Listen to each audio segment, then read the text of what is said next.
Hi, I said to make another video. And yeah, I haven't gotten dressed yet. I'm hanging out with Poppy. We had lunch. I got into conspiracy videos about this guy visually proving that famous people are actually misgendered transsexuals, basically. Like Courtney Love is a man and Kurt Cobain was a woman. I watched too many videos. 2 hours ago, we were supposed to go to the track and ride her bike around safely without cars. But she's doing video games, so she doesn't care. So I got lost in this world of conspiracy videos that, when you're watching them, seem quite convincing. Like, I watched a bunch, but like Courtney Love's a good example. Like, she's got really wide shoulders that are broader than her hips, huge manly hands, huge feet. Kurt Cobain was pretty dainty, and he shows childhood pictures of Kurt Cobain. It looks like a girl. Anyway, and there's like the agenda of like the CIA and Satanism, and it goes into. So I have to say that unlike before I was medicated, I would have been frightened and anxious and about this. Like, it's the end of the world as we know it now, but I still find it interesting, partly because of the strangeness of the people that make these things, and then like looking at the pictures, being like, what the fuck? Like, could this be true? Like, I like to look at pictures of stars, and they have these little pointers that looking at like hips to waist ratio, and it's kind of interesting. Courtney Love is a really good example, and I've always thought that Courtney Love was manly, like really like. That's not why I'm doing this video. I'm just giving you an excuse and a reason why I'm still in my nightgown at 4 o'clock for something. And after this I have to look at this paperwork some more, and then I get dressed, and then fill out the paperwork when we get home. Okay, so, I had my hearing last week for SSDI, that's Social Security Disability Insurance. I'm sure you know that. And that's what I need because I claim I have a disability. And their deal is, okay, you have a disability, but can you work? Prove that you cannot work. So that's that whole deal. And I have to hope that that went well. Probably be a while, like a month, 2 months before I hear from them. If I won. Okay, so then like a couple of days after that, I get this thing in the mail, and it's like New York State Office of Temporary and Disability Assistance, Division of Disability Determinations. This agency is responsible for obtaining additional information in connection with your application or continuation of Social Security / SSI disability benefits.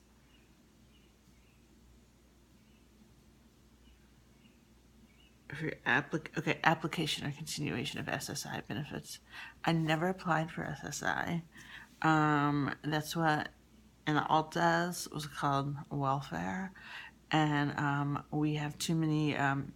Paul makes too much money, even though he doesn't make much. He makes too much money, and we own a house and we have 2 cars, so we totally are not qualified for SSI. So back when I started with my lawyers, there was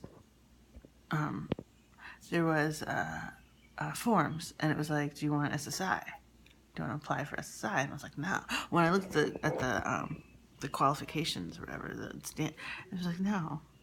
So, okay, and then it's like, go to this place, IMA Disability Service. You must keep this appointment indicated below. Bring this notice and all medications you're taking. My appointment is on 6/22, which is tomorrow, 9:30 a.m. It's like an hour away. And, you know, we're sleeping until like noon.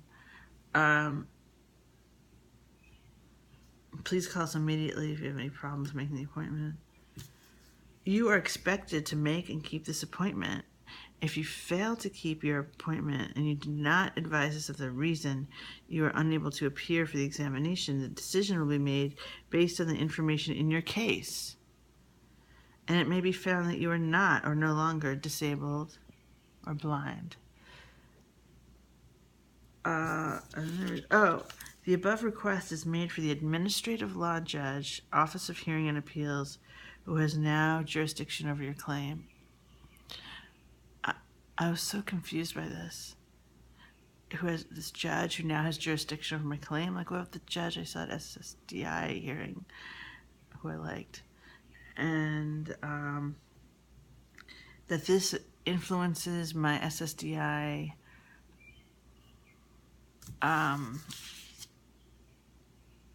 claim or whatever request. And then there's this other thing that's,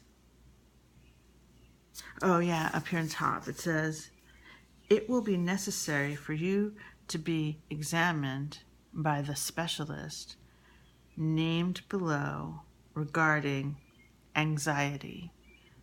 And then there's the specialist is IMA Disability Service. And then on the next page, it's like, all your medications, what can you do, or why not? And if you can't, why not? Cooking, cleaning, laundry, shopping, childcare, shower by yourself, bathe by yourself, dress by yourself. So I could take a few of those and be like, I can't. Well, I probably could, but I really feel like I can't. Hospitalizations, medical problems. So tedious. That part is so tedious. I've done it all before. Although I can just copy from things I've done before. But, so like, I kind of blanked out on this. Like, because it's weird, like sunshine is appearing. I don't know. It's like some kind of focus thing. Okay, anyway, I told Paul, I put on our white table where we put mail, and I didn't think about it because I didn't like thinking about it. And it didn't seem real to me. I was like, this has nothing to do with SSDI. My lawyers didn't tell me this was coming up. And it's on thinner paper than other things I've gotten. Like, it felt cheap and weird and false. I never applied for SSI, and I'm not qualified for SSI. And I didn't read it that carefully, that it's like, this is to, if you don't do this, it could affect your real case. I didn't even notice that until right now. So over the weekend, I told Paul, I was like, did you see that thing? The hearing? He's like, yeah, I saw that. It's like we're both like not absorbing it. And then this afternoon, a paralegal from my law firm calls. She has a thick Indian accent. And she's like, actually, I should probably call them back before it's 5. And she's like, we want to know that you've got that you're going tomorrow. And I was like, well, I mean, yeah, I got the notice, but why do I have to go? I don't know, just don't qualify for SSI, blah, blah, blah. And she's like, you have to go. You have to go. And she said some things I didn't really understand. And then I was like, okay, I'll go. I hung up. And it's 4:39. They probably close at 5. Actually, I think they close at 5:30. Paul's like, why don't you call and get another paralegal? Because you never get the same person twice. Someone that you can basically understand a little better and communicate more clearly, and be like, could you explain why I need to do this? And obviously the paperwork is insisting that I do it, but I just don't understand, and I don't really want to go. And what really happens if I don't go? Does it really affect my SSDI case? Apparently it does. Now I'm thinking I should just go. So then there's the terror. I have a terror of driving on the Long Island Expressway. I didn't used to, but now I do, because I'm afraid of getting into an accident, especially when Poppy's in the car. So Paul was like, all right. He's like, we can go to like in separate cars. Well, then I'll still have to drive in the LIE. I'll take Poppy and hang out with her while you do this, because part of it is I don't want Poppy with me while I talk about my severe anxiety. The other thing is I'm getting examined. There's something on here.